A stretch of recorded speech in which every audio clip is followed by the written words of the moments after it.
தாய் தமிழ் உறவுகளுக்கு வணக்கம். கிரிக்கெட் வீரருக்கு அமைச்சர் பதவி வழங்கினார். கிரிக்கெட் வீரருக்கு அமைச்சர் பதவி வழங்கினார் என்ற தலைப்பில் இந்த காணொலியை காண்கிறோம். 2026 சட்டசபை தேர்தல்கள் மேற்கு வங்காளம், அஸ்ஸாம், புதுச்சேரி, கேரளா, தமிழ்நாடு ஆகிய மாநிலங்களில் நடைபெற்றன. இதில் மேற்கு வங்காளம், கேரளா, தமிழ்நாடு ஆகிய மாநிலங்களில் ஆளுங்கட்சி படுதோல்வி அடைந்தது. எதிர்க்கட்சி ஆட்சி அமைத்தது. தமிழ்நாட்டில் ஆளுங்கட்சி திமுக தோல்வியடைந்து தமிழக வெற்றி கழகம் ஆட்சி அமைத்தது. கேரளாவில் 10 ஆண்டு காலம் ஆட்சியில் இருந்த மார்க்சிஸ்ட் கம்யூனிஸ்ட் கட்சி தோல்வியடைந்து காங்கிரஸ் கட்சி ஆட்சியை பிடித்தது. மேற்கு வங்காளத்தில் 15 ஆண்டு காலம் ஆட்சியில் இருந்த திரிணாமுல் காங்கிரஸ் படுதோல்வி அடைந்து பாரதிய ஜனதா கட்சி ஆட்சியை பிடித்தது. பாஜகவை சார்ந்த சுவேந்து அதிகாரி மேற்கு வங்காள முதலமைச்சராக பதவியேற்றார். அவருடைய அமைச்சரவையில் ஒரு கிரிக்கெட் வீரருக்கு அமைச்சர் பதவி வழங்கப்பட்டுள்ளது.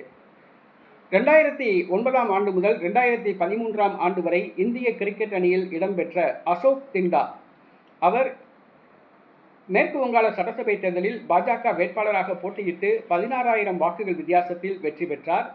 அவருக்கு நேற்றைய தினம் அமைச்சர் பதவி வழங்கப்பட்டுள்ளது.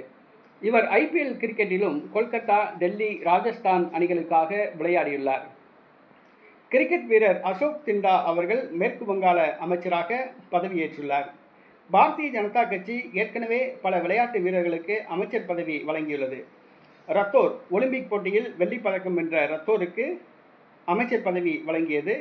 மேலும் பல மாநிலங்களில் கிரிக்கெட் வீரர்களுக்கு அமைச்சர் பதவி வழங்கி கௌரவித்துள்ளது என்பது குறிப்பிடத்தக்கது. தற்போது மேற்கு வங்காளத்தில் இந்திய கிரிக்கெட் வீரர் அசோக் திண்டா அவர்களுக்கு அமைச்சர் பதவி வழங்கியுள்ளது.